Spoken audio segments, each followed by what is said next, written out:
Welcome to the Fierce Kind Mama of Multiples podcast. This podcast is for anyone expecting or currently raising multiples, twins, triplets, or more. I speak to inspiring parents of multiples who have healed from unexpected pregnancies and birthing experiences and who candidly share the highs and lows of raising multiples. I also speak to the professionals that work with multiple birth families. Together, we cover the practicalities of raising more than one baby at a time, as well as enhancing the emotional well-being of caregivers and children alike. Come join us as we laugh, cry, and share our personal and professional wisdom on all things multiples. I am your host, Dr. Christina Kvetsa, and I am a fierce kind mama of multiples. On today's episode, I'm joined by Mandy Hose, a mother to 3 children, including premature twins with special needs. She's an early childhood consultant specializing in sleep and settling. Mandy loves to work with families of children who are disabled and neurodiverse, as well as multiple births and premature babies. She is the co-author of the book, The Invisible Life of Us, and co-host of the podcast, 2 Peas in a Podcast, both of which focus on the surprises, challenges, and delights of parenting twins with additional needs. I hope you enjoy today's episode. So I'd love to welcome on today's episode, Mandy Hose. Mandy, welcome. So lovely to have you here. Hi, thank you so much for having me. It's really wonderful to be on your podcast. Thank you. Thanks. So, Mandy, I'm sure that there will be many listeners who are already familiar with the wonderful work you do for multiple birth families as a sleep and settling specialist. But for those listeners who may not know you, I'd love for you to share a bit about yourself and your own multiple birth journey. Yeah, sure. Well, I'm Mandy. I'm 46 years old. I live in Melbourne, Australia.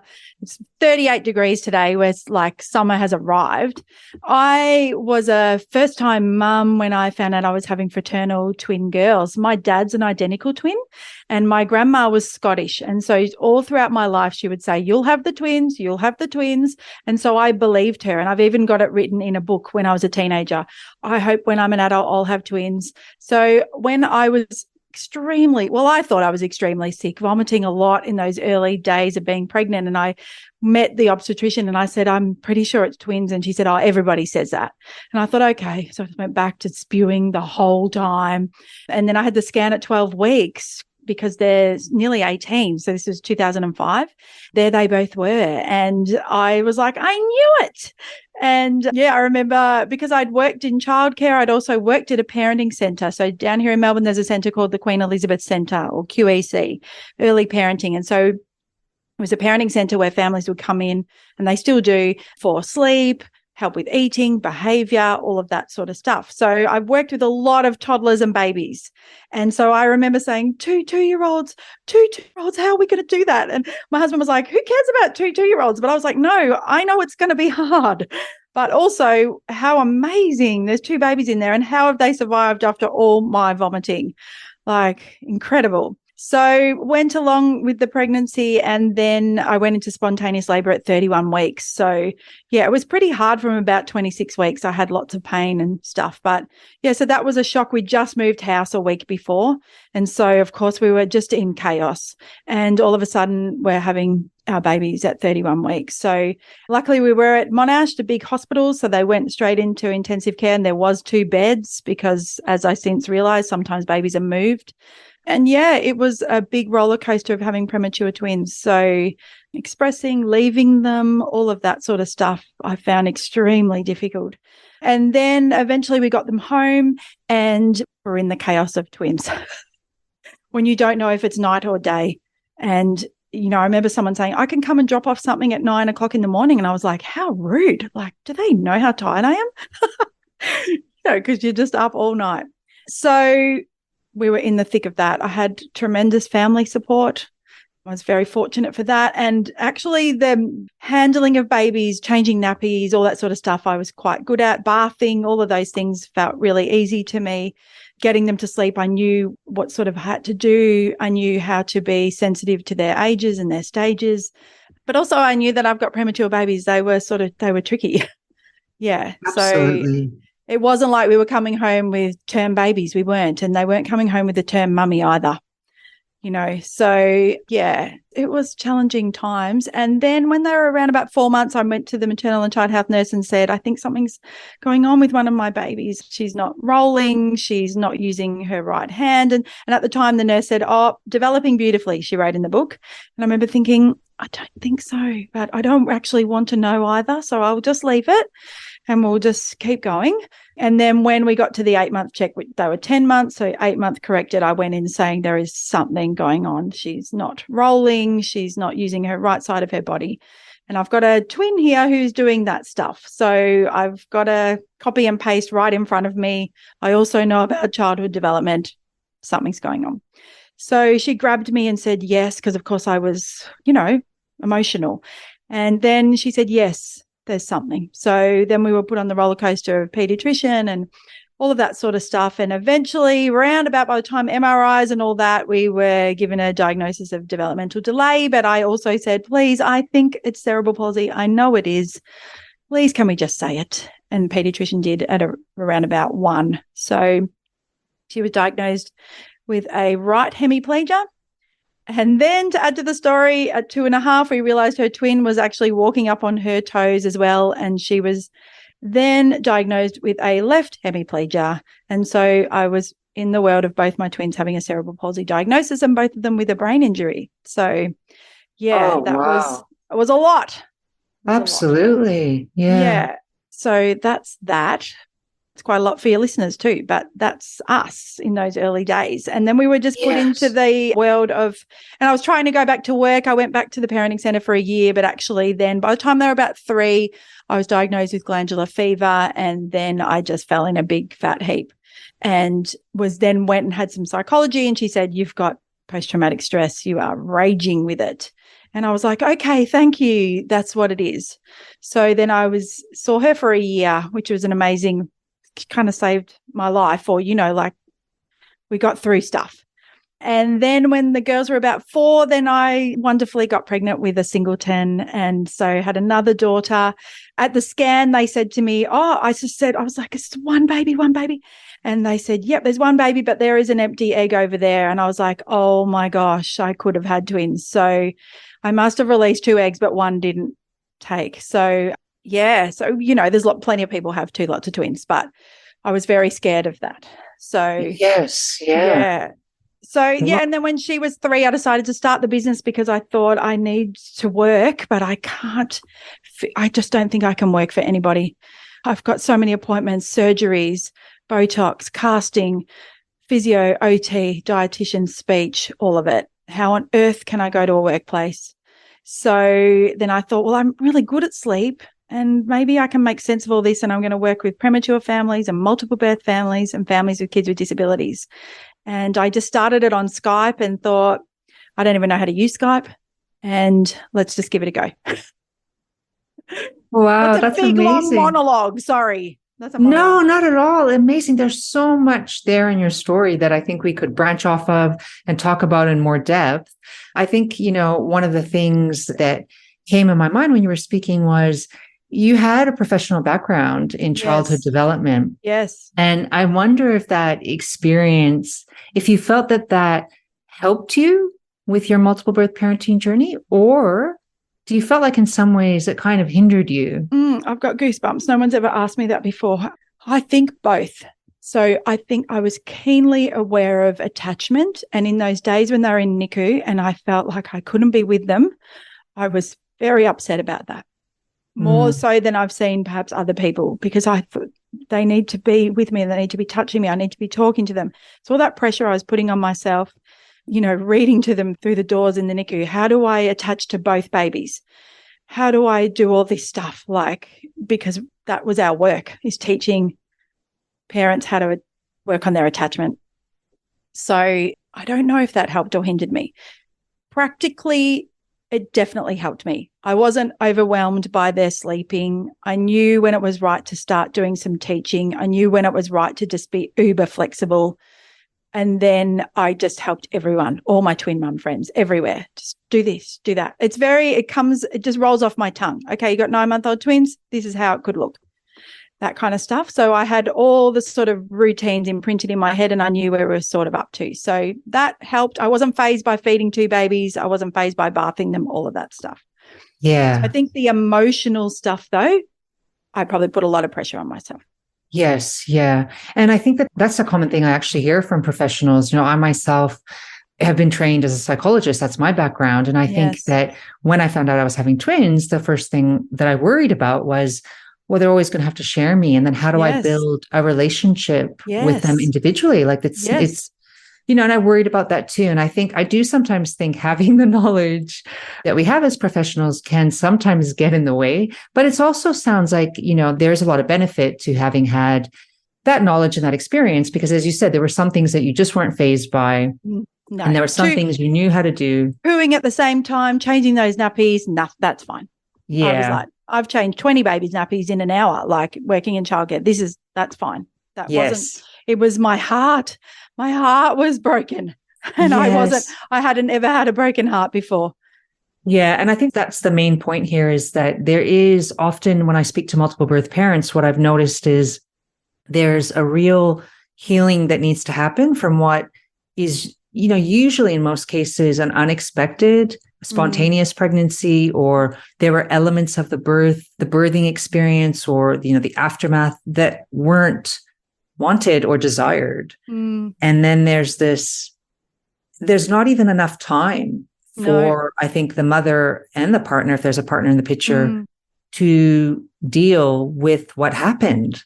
My husband used to say, yes, people would come into parenting, but for us, it was slam, bam, welcome, go. Yes. Yeah. There was that you're visiting 2 babies in intensive care. You're expressing for 2 babies. It's huge. Absolutely. I could never look a triplet mum in the eye. I'd be like, I'm drowning. How are you doing? Yeah. And I think that's another point too. I know from my own experience, there were times when I felt othered. Like I noticed that there were a lot of services that I either needed or needed to, that I was exposed to, but they weren't necessarily catered to the experience of being a twin mom. But I can only imagine that being a mother to triplets or even a mother to twins as yourself with additional needs, that might have even been more isolating, and perhaps that might have made you feel or lend itself to feeling different from other parents and other families. And I still do. Because it's a different twin experience. So there was things like, in the early days, I'd be at the shops and they'd be in the double pram and I'd be so proud. And then people would go, oh, she's much smaller than her, or, oh, they don't look like twins. And I'd be like, you can't hurt me anymore, actually, because this is really hard work. They are twins. I grew them. I birthed them at the same time. I breastfed them together. I know they don't look the same. Please don't minimize this. That kind of thing. Yes. Yeah. Yeah. The unhelpful comments very that twin mums often get all the time. And then, so that would stop me from going places. Fortunately for me, I think my personality is I'm an extrovert. I love people. I'm a seeker out of people. So once I got a little bit more sleep, I did want to be in my community. And I sought it out. And when I couldn't seek it, I went to the local multiple birth club and I thought, and I was scanning and I was listening and no one had prems. So I was like, okay. Really? Right. No one had premature babies? No, in that particular day that I went, everybody had them like 37, 38 weeks, and I just remember thinking, I don't even belong here. Yeah, right. I can't come here. These are my people and I can't listen. So then I was invited to a premature baby support group within our local council, and I met 2 other mums with twins there, and we are still friends. So 17 years later. So that I was like, okay, actually the prematurity was so much more of a bigger deal to me than the multiple birth. Yes. Yeah, I think that's a good point. I think that's the experience of a lot of women. And we know obviously prematurity is more common in multiple births. Yeah. So tell me, before we move on to speaking about because I know, the listeners, some of them will know you from your podcast. And I'd love to talk about that and how you met your co-host and your relationship and all of that. But before we go on there, I was wondering if you could tell the listeners a bit about, your journey of receiving the diagnosis, for your children and what that felt like or looked like, or any advice you might give to listeners who are going through the early stages of that themselves. Yes. Well, it wasn't a shock because it was unfolding. And I always looked at her, even in Niku, my littlest daughter, who is more affected. And she also has an intellectual disability as well, which we found out when she was 9, or when the testing told us. I always thought, you're so little. How can this be okay for you? So it wasn't necessarily shock. I suppose it was, okay, what is this going to be like for you? And how's this going to fit in with the both of you? And then having her twins diagnosis felt a little bit easier because she was walking and talking and all that sort of stuff. So that was a different sort of diagnosis. What I want people to know is that you love your babies more when you get that diagnosis. Yeah. And that fierceness just comes out and you're like, okay, we're going to do whatever it takes. You need me more, actually. Yeah. I love that. I love that you've used the word fierce. And I haven't actually had the opportunity to tell you, Mandy, but that's my program for mothers of multiples is actually called Be Fierce, Be Kind. Yes. And so it's funny that you've said that word. Yes. It's a different word. It's like, I have to be strong. I have to keep going. There was days where I was sad, but I remember hearing those 2 babies crying and thinking, get up. No one else can look after them. You must get up. Keep going. Yeah. I still say it. It's on my phone. Keep going, Mandy. Yeah. I just had to say to myself, keep going. I think maybe my mum would said that to me. You got to keep going. Yes. So, when you're so tired and you're starting your day at 5:42 and you're already, you've already run out of activities by 6:03 and you're thinking, well, I've got to keep going till 7, 8 o'clock tonight. Like, that's a whole new way of being. Hi there, fierce kind mama. Are you expecting multiples and wondering how you're going to cope when the babies arrive? Or do you already have multiples at home and wonder, will this ever get easier? First of all, let me say loud and clear, I get it. Feeling overwhelmed in motherhood is really common, and us mothers of multiples are particularly prone to feeling sometimes like it's all too much. I know for myself that becoming a first-time mother to twins at the age of 40 was a huge adjustment, physically and psychologically. So I've taken my years of training in mental health and my experience coaching mothers of multiples and put together a guide with my 5 top tips for overcoming overwhelm as a multiple birth parent. This guide is free, of course, and it doesn't matter what age multiples you have. You may be pregnant, or your multiples might have already left home. The principles apply to all parents of multiples. And because I know you're short on time, I've broken down the tips into easy-to-read chunks that you can begin implementing straight away. You can get your free copy now by signing up at my website, fiercekindmama.com. There's this lovely quote that, I don't know who, it's been attributed to a few different people, so I'm not sure the original source, but it's something like, if you're going through hell, keep going. Yeah. And I think that really applies, doesn't it, to when we're in the thick of it, when the babies come home, particularly if they're premature, they have special needs, there's those times when it does feel so rough. And really that's where we need to, we've got to keep going, because it's kind of like that analogy of being in the tunnel, dark tunnel. You're only going to get to the light, at the end of the tunnel, if you keep going, right? If you stop and get stuck, that's when problems arise, don't they? Well, I definitely had moments of being stuck. And I think going to see that psychologist was extremely helpful. And it was helpful to be able to say to my friends and family, I've been diagnosed with post-traumatic stress. So I knew I wasn't depressed, but I was having panic attacks in the shops. I was having sort of, when the sound of the heater would go on, I'd be like, oh, because they were born in July. So it was freezing cold here in Melbourne. I was expressing all through the night that sound of the heater. Obviously everyone says the smell of the soaps in the hospitals, all those kinds of things. But I just thought, why can't I go into a shoe shop? That was a particular trigger for me because the girls were wearing AFOs. And so that's an ankle foot orthotic that would go on their foot and up their leg to keep their leg muscles straight. So one had one on their right foot and one had one on their left foot. And so to be able to get shoes was extremely stressful. I had two little girls that wanted pink sparkly shoes with heels, and all I could get them was like the ugliest black sneakers that would fit. Or so going into a shoe shop was a huge trigger for me, and I'd be crying, I'd be sweating, and I just didn't know why. So to be able to talk all that through and then to be able to explain to people this is what's happening to me was extremely helpful. And I think, a lot of premature mums probably have that diagnosis sitting there. And then unfolding diagnosis and all that sort of stuff obviously compounded that for me. Yeah.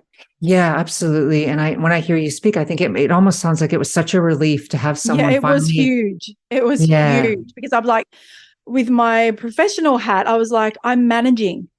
Yes, I cry, but the children are fed. They have toys. I'm singing to them. We're playing. I'm feeding them. I'm doing everything. Why is this happening?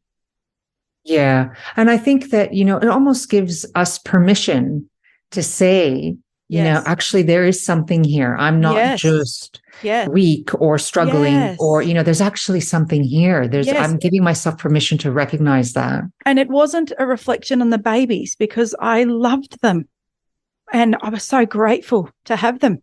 And everyone who has a living child knows that. So it wasn't about them.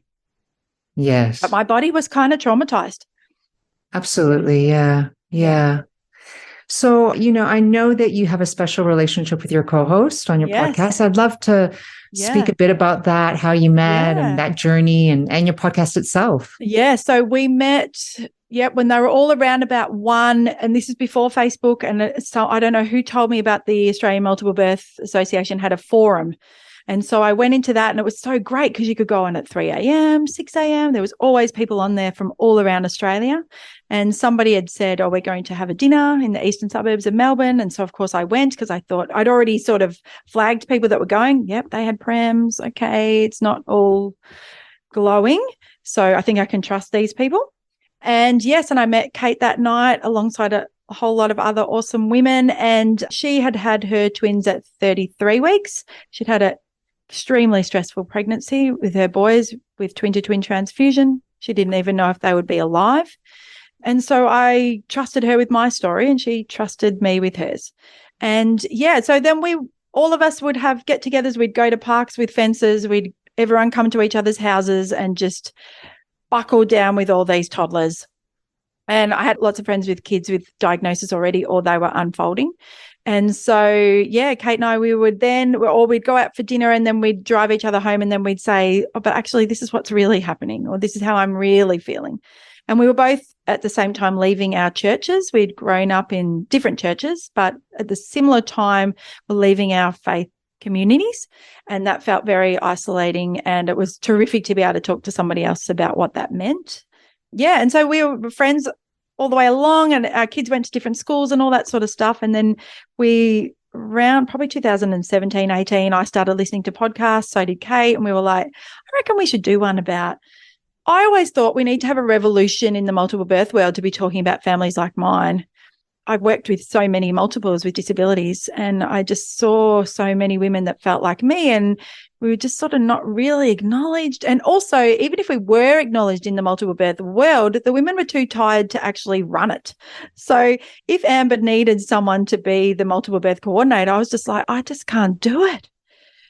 As in for children with disabilities, right? So it's not that it wasn't that they didn't have it or they didn't try. I just think that we were a group that was so exhausted we couldn't run it.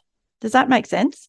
Absolutely. Because I think that, it is a volunteer position. And yes, of course. And it's amazing work that they do. I know I volunteered in the past for my local multiple birth association and it's wonderful. But it can be hard, especially when the kids get a bit older and you have to kind of get back to work and trying to juggle all of that. Yeah, absolutely. And if you're juggling a twin that's not walking and the other twin is, and you're seeing all the twins doing stuff together, like that's hard. That's very hard, difficult on your heart. So I was like, we need a revolution. And then I was like, well, maybe you'll have to do it. So, so we just started the podcast. We have a shared pediatrician. He said to Kate, she said, Mandy and I are going to start a podcast. He said, great, you should call it 2 Ps in a podcast. And we were like, yes, done. And then I looked them up on the internet, on the podcast app, and there was heaps of them. And I was like, rats.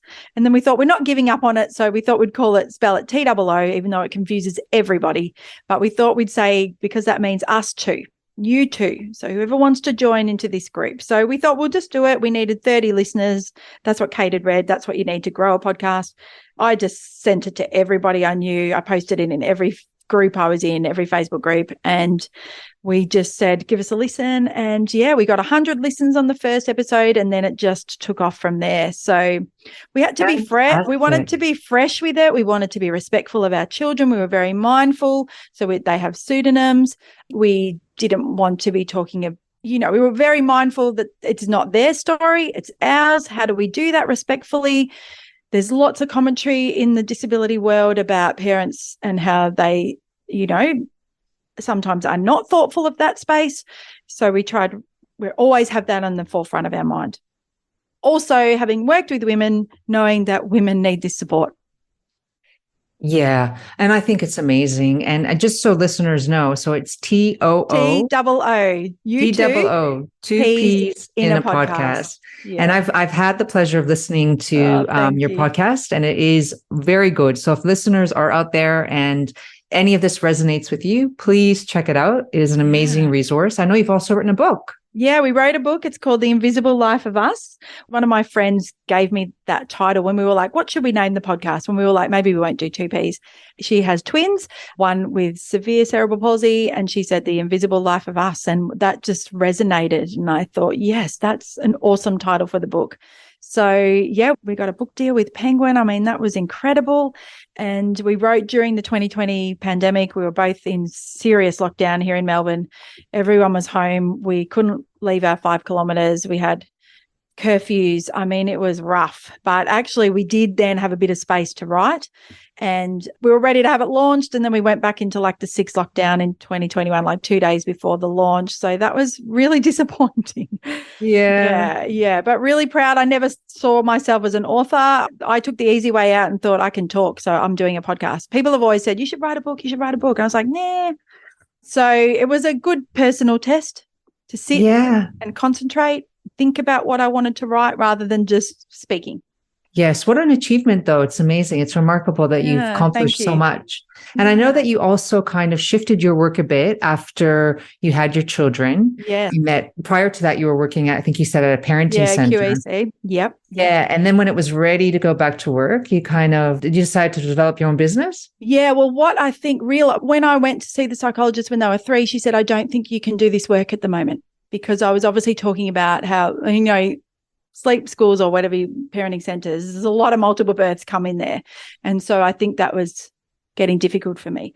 So I took a bit of a break and then had my 3rd daughter. And then when she was about 3 and I got her to 3-year-old kinder, I thought, I want to work and this is something that I think I can do. So yeah, I just thought I would love to help people with sleep, and I can do it from home. I would literally do it in my bedroom where I am now, but I'd face another way and my 3-year-old would come in and be sitting on the toilet while I'd be on a Zoom, on a Skype, to be like, I'd be like, anyway, but it was just the way it was. It was chaos. I remember guinea pigs coming into Zooms, all sorts of stuff. Like I worked at night, I worked on weekends. I absolutely was so proud to be doing this work again. But also I wanted to be a person that had a specialty. Yes. Through my own life experience. But, and then how do you integrate that clinically? There was I've learned a lot. Absolutely. And I think it's such a good story. I think it's, it speaks to how many of us as women who have professions before having multiples, we need to be creative too, sometimes with how we make. Sure. Yeah, how we make work and life, and parenting work. And I think that's a beautiful example of that. Yeah, I'm really proud of it. I have taken a bit of a sabbatical. I got a little bit burnt out through the lockdowns. Yeah. What I noticed was I was inundated because everyone was home and a lot of dads were home as well. So I was inundated. And when you run your own business, you've got to take the work when it's there. But actually also I had everyone home, my husband working from home. I had support workers in the house, the dog, it was just madness actually. But we didn't know how long we were going to be locked down. So yes, that was a tough time for so many families, especially here in Victoria. So tough. Yeah, it was tough. So I've had a little bit of a break and changed a little bit of the way I work. So I used to do a lot more support as in after the consultations, but now I just do an hour Zoom and get my families to take down their own notes, that kind of stuff. So that's been a little bit easier on me. And it's awesome. So you're still, because actually, I've had the pleasure of meeting Mandy at a couple of the local multiple birth association presentations and things that you've done in the past. And when my boys were, I can't quite recall how old they were because it's all of a blur, but they were babies, 6 months maybe or something like that. And they weren't syncing their daytime sleep. Like it was just such a difficult time. And I remember going to the doctors and saying, there's something wrong because they're not happy. Like they're unsettled all day and they're not sleeping. And they would just say, oh, do they sleep at night? And I said, they seem to be sleeping well at night. Oh, then you're fine. That's just babies. No. You just have twins. And I remember actually consulting with you. So that's how we first met. We did it. Yeah, we did it. You probably don't remember because we did it. I'm sorry if I haven't remembered. No, that's okay. Because my memory of how we did it, because I was a staunch, like I'm not going on social media back then. So I didn't have Facebook. So we didn't have that. Yes, that's right. Yeah, we didn't have that tool. So we were doing it via email. That's right. Yeah. But what I remember was what I really loved about your approach was that you were responsive to what I wanted and my needs. So when I said, oh, that doesn't feel comfortable for me, because I was very big against, I didn't really want to do crying out methods, none of that, Yes. And not that I'm saying that's a bad path to take. It's just, it didn't fit for me. And I remember you being very responsive to, does this feel right for you? Yes. Is it something you can implement, and try out? And it was beautiful because it worked, right? So your advice helped. And then they obviously started sleeping better, having better daytime naps. But what was beautiful about that was that then they were actually content little babies. Yes. So, and that's all I wanted, And actually, when you break that down, doesn't that help everyone's attachment? And isn't that ultimately what we want? Absolutely. And so, it's challenging. And when I first started at the sleep school, we put the videos on of Richard Ferber. Controlled crying was on 60 Minutes and we put that on. That was in the early 2000s when I started there. And then pretty much around the time my girls were born, everything sort of exploded in all this attachment parenting and the discussions around cortisol and the stress on babies and leaving them to cry. And so then everyone had to really think about how are we going to teach babies to sleep, because it is really fantastic when they can sleep. But how do we do this respectfully to the babies and the mother's relationship and all of that sort of stuff? So there was a big change around the mid-2000s, and fantastically so. And so I always try to think how, and especially then since becoming a mother, you understand the pull and how you never want to put your babies through any duress. It's kind of impossible. It's impossible. Yeah, you're running in there. Yeah. Yeah, like when they're screaming and crying and not sleeping, as a mother that, well, this obviously means something's wrong. That's right. They need to be soothed or, and my question at the time was always, especially to that doctor, well, sure, they might be sleeping okay overnight, but during the day, they're really unsettled. That can't be healthy for them, as young babies to always be crying and upset. There's got to be something else. And feeling tired. And that links to their feeding and that links to their development and it links to all of it. Exactly. Yeah. Yeah. But it's confusing for people to think, how do I get two babies to sleep? How do I, this is very overwhelming. Yeah. Yeah. And I think sleep is probably one of the big ones, isn't it? As new parents, particularly if you're like, I was a first time mom to twins. Yes. So I had no idea what I was doing and, had no idea what even sleep was supposed to look like at the different stages. It was a learning curve, a big, steep learning curve. And then when you get dismissed by some people in the medical profession as to, well, your situation, it's not that bad. You shouldn't be complaining it's very difficult. It's hard to know as a parent. I think that it's really hard to know as a parent, actually. It is. What to do. And I think it even speaks to, what you were speaking about earlier too, when you knew in your gut there was something that I knew it was different about your children and that they needed more support. Yes. And you kind of got dismissed in the beginning? Yes. Yeah. I can't let that go. I can see it developing beautifully. And that wasn't that nurse's fault.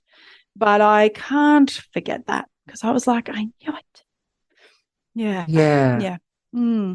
It's so complex, isn't it? It is. Absolutely. It really is. There's so much to consider. And I'd love for you maybe to maybe we could end this conversation with you giving, I guess, your advice for parents of multiples onto whether you want to speak to advice for people maybe navigating a diagnosis, or whether you want to give, general advice to all multiple birth families who are kind of in the thick of sleep deprivation and stress. Yes. What would you say? What would you tell them? I think if we think about it from a sleep perspective, that the main thing is how a baby goes to sleep is how they need to get back to sleep. So if you are breastfeeding your babies to sleep, or you're giving them bottles to fall asleep, or they're being cuddled to sleep, then every time they wake, they need you to do that again, because that's their sleep association, right? So how we go to sleep is how we need to get back to sleep. Also, there is no right or wrong way to go with sleep. Right? Every family is different. So there's never a right or wrong. But if you want your babies to be doing some independent sleeping, then it is easier if they can start to do some self-settling. Then when they wake at that 45 minutes or the 20 minutes or whenever they routinely come in and out of their sleep cycles, they look around and they think, I was in here before. I've got my dummy, or I've got my little blankie. I look over there and there's my brother or sister, and we're all in here together, and I can go back to sleep because I was able to put myself to sleep. So if you want independent sleeping, that's how we go about it. And that we can do that respectfully and kindly, and we can do it responsively. Yeah, I love that. That's such a nice piece of advice there, that we can have independent sleepers and we can do it in a kind, respectful way. We really, really, really can. I promise you, because you couldn't practice anymore if it wasn't that way. It must be. It must be. We must be listening to babies. How do they tell us? They tell us by crying. They tell us so many ways non-verbally. And I think about that in terms of our children that are non-verbal. So, we must respond to our 8-year-olds. So we must respond to our babies. And I always say to my families, it's eventually, once they're a little bit older, it's not our job to get your babies to sleep. It's their job. But our job as the mummies and daddies is to make sure they're fed and they're well and they're comfortable and they're not too hot, they're not too cold, they haven't done a giant poo. They've got all the things they need. And then if they're crying, we go to them and we help them. But we don't have to get them to sleep. We can provide the place, and they can work out how to do it themselves, but we respond whenever they need us. Yes. Yeah, I love that. And just some advice maybe for those navigating a diagnosis or wondering if their child or children have a disability. What would you say to those parents? Well, I would say welcome to our beautiful community of people. You're not alone. You're not the first to go through this, and you won't be the last, because it feels very lonely. And also the love expands. Yeah. And no doctor will tell you that. When you go into that room and the doctor says, yes, there is an injury to her brain, to the white matter in her brain, he didn't know, but if he had have said, your love for her is expanding in this moment. So I want people to know that. And I'm so grateful for my children and what they've taught me. And the woman that I am today is because of them. Yeah. What a beautiful message. Yeah, that's a beautiful message. I'm so proud of them. And they're nearly 18, and I didn't think they'd leave the hospital. And now I'm starting to think about, how do I do 2 18ths? Because of course they don't want them together. And, when did this ever happen? It's amazing. That is amazing. What an accomplishment. Like, it feels, even for me, my twins are still quite young. And I think when I think ahead to when they'll be 18, it feels like a lifetime away, but I'm sure it's kind of, in some aspects, has gone very quickly for you. It really has. And I look back and I'm proud of our little family. Yeah. All the things we manage. There's a lot, but I'm super proud of us. Yeah. Well, that's wonderful, Mandy. Congratulations on all of your achievements. Thank you for all the work that you do for multiple birth families. I'm sure there are so many people that can compliment you and give you their gratitude, because I know how many people you've helped. Oh, thank you. That really means a lot to me. Thank you. Thank you. Thanks for listening to today's episode. If you like what you've heard, then please consider subscribing and leaving a review so that other expectant and current parents of multiples like yourself can find this podcast and the valuable information it contains. I would be so very grateful if you left a review and shared this with anyone you think could benefit from listening. If you have a particular topic you'd like me to cover on this podcast, feel free to reach out to me via my website, fiercekindmama.com. or connect with me on social media. I'm on Instagram and Facebook as Fierce Kind Mama of Multiples. New episodes are released every fortnight, so we'll see you back here real soon. Any advice and information in this podcast is general only and has been prepared without taking into account your particular circumstances and needs. For tailored, individualized advice, please consult with a qualified professional.